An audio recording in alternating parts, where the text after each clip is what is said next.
Throughout history and in many of the places of the world still, the church was the ultimate authority, and in exchange for our unyielding support, we received structure, the answers to our deepest questions, and a sense of purpose.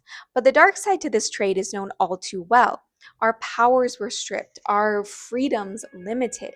Many were not able to express themselves wholly or love who they wanted. Cultures and traditions were replaced with a one size fits all program that led to agony and even death, which is why this card doesn't sit well with a lot of people.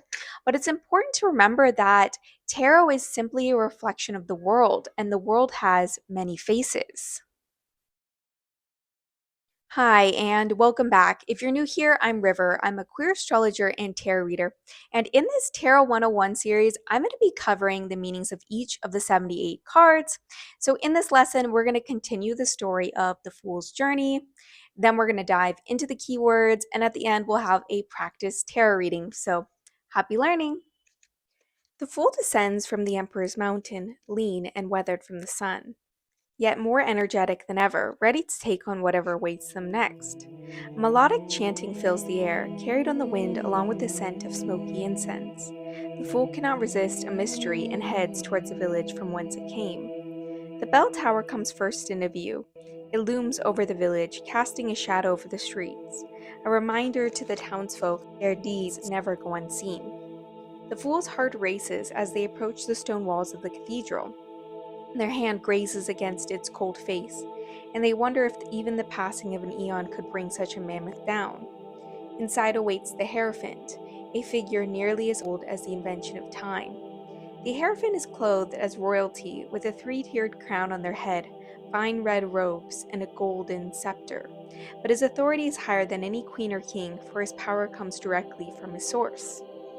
Hierophant means expounder or explainer of sacred mysteries, making him a translator and teacher of the words from heaven or whatever lies beyond.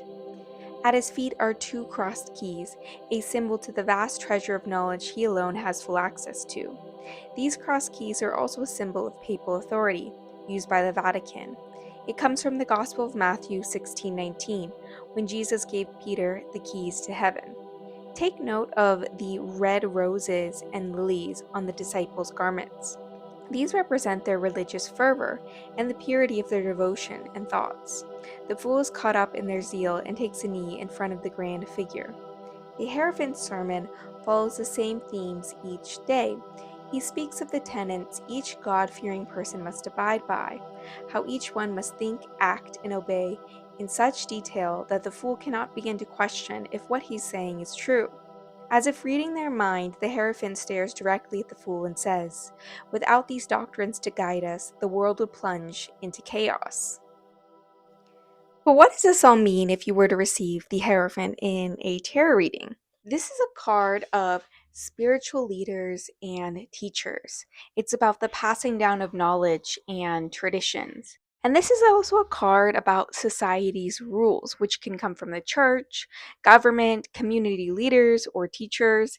And so these would be the codes of conduct, the norms, and the laws that we are obligated to follow. So, the predecessor to the Hierophant Tarot card was the Pope, which is why this card can be read as a message about governing powers and the rules they impart on us. Depending on where it is in a spread and what cards are connected to it, it can be either about buckling down and following order, or examining the structures of society and pushing against them.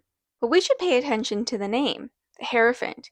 There is a reason that the creator of this deck, Arthur E. Waite, chose the name instead of the Pope.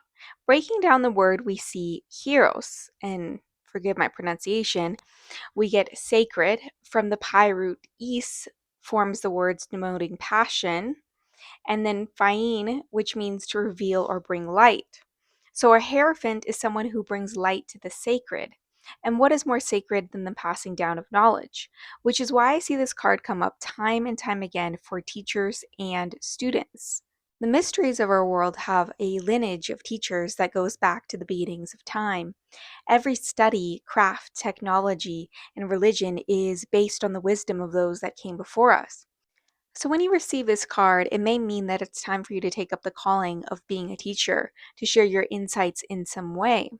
Or it may be that you should be seeking out a teacher or a spiritual leader for guidance and knowledge.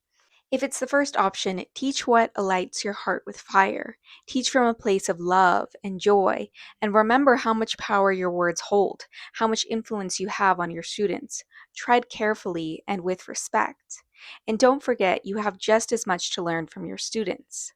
And if it's the latter and you're seeking out guidance, remember that not all teachers are equal.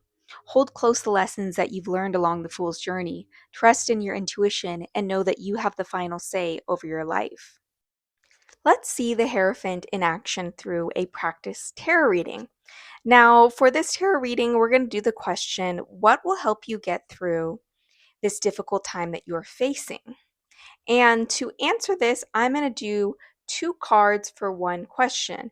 This is a technique that I like to do often for myself and for my clients because I feel like the second card adds a lot more information and allows us to create a deeper story. So let's say you pull the cards, the Hierophant and the Four of Swords. Now, as always, I'm going to invite you to pause the video and see if you can answer this on your own first. Now, the swords in tarot connect to the realm of the mind. So these are your thoughts and your words, how you communicate, how you learn and process information. And whenever you see the swords facing upwards in tarot, they always indicate a decision not yet made. And four is also a number that connects to stability. And so with the Four of Swords, it's about a period of mental rest or a period of a mental break. And so, if you are asking the question of what can help you get through this difficult time that you're facing, we can understand that seeing the Hierophant in the spread means that you are seeking guidance. It means that you are looking for a teacher or a spiritual leader to help you get through this difficult time. Now, paired with the Four of Swords, it might mean that you can find this teacher or you can find this guidance in a place of mental rest, like a meditation center or some place where people do yoga. It could even be where like you go on a little mini vacation, a 3-day weekend to a resort somewhere, and perhaps even the bartender is the one who gives you advice, right? Like guidance can come in a lot of different formats. It could literally be like the old man that's on the bus with you on the way there, or it could be, a sweet little lady at a cafe. Another thing to note here with the Hierophant is the wisdom doesn't always come from someone who is living. And so this is where maybe when you go on your retreat, you can bring along some books of people that you admire. So, for example, for me, I really love Thich Nhat Hanh, who was a Buddhist monk and an activist and a philosopher who, even though he passed away a few years ago, his words live on. His wisdom is there, easily accessible anytime that I should need it. So, some of his wisdom that would apply to this reading is silence is essential. We need silence just as much as we need air, just as much as plants need light. If our minds are crowded with words and thoughts, there is no space for us. So let's try one more quick example. And instead of the Four of Swords, let's say that we have the Ace of Pentacles to answer the same question. What will help you get through this difficult period in your life? Now, the aces are always the initiation of something, and the pentacles have to do with the physical realm. So, this is your body, your possessions, the food that you eat, your resources, your money. So, with this pairing, you can pause the video. What answers can you derive from this? So, oftentimes, when we are going through a difficult period in life, it is because we're very short on resources. So, if you can imagine that you don't have that much to spend or that much to invest in, whether that be your time, your energy, your actual money, you're going to want to go to the expert. The Ace of Pentacles often comes up too when there's a job opportunity or the start of a new career or some kind of health regimen. And so that might be where you're reaching out to an old teacher or an old boss and just saying, hey, I'm currently looking for XYZ, and maybe they can help point you in the right direction or perhaps even give you a recommendation, or at the very least, give you some good advice. One other way that this pairing could be read as is that it's actually your turn to answer the call of being a teacher and pass on your wisdom and experience to another generation. The opportunity is waiting right in front of you, but it's up to you to take that seed and plant it and let it bloom into something beautiful. So that is it for today's lesson. I hope you enjoyed learning about the Hierophant.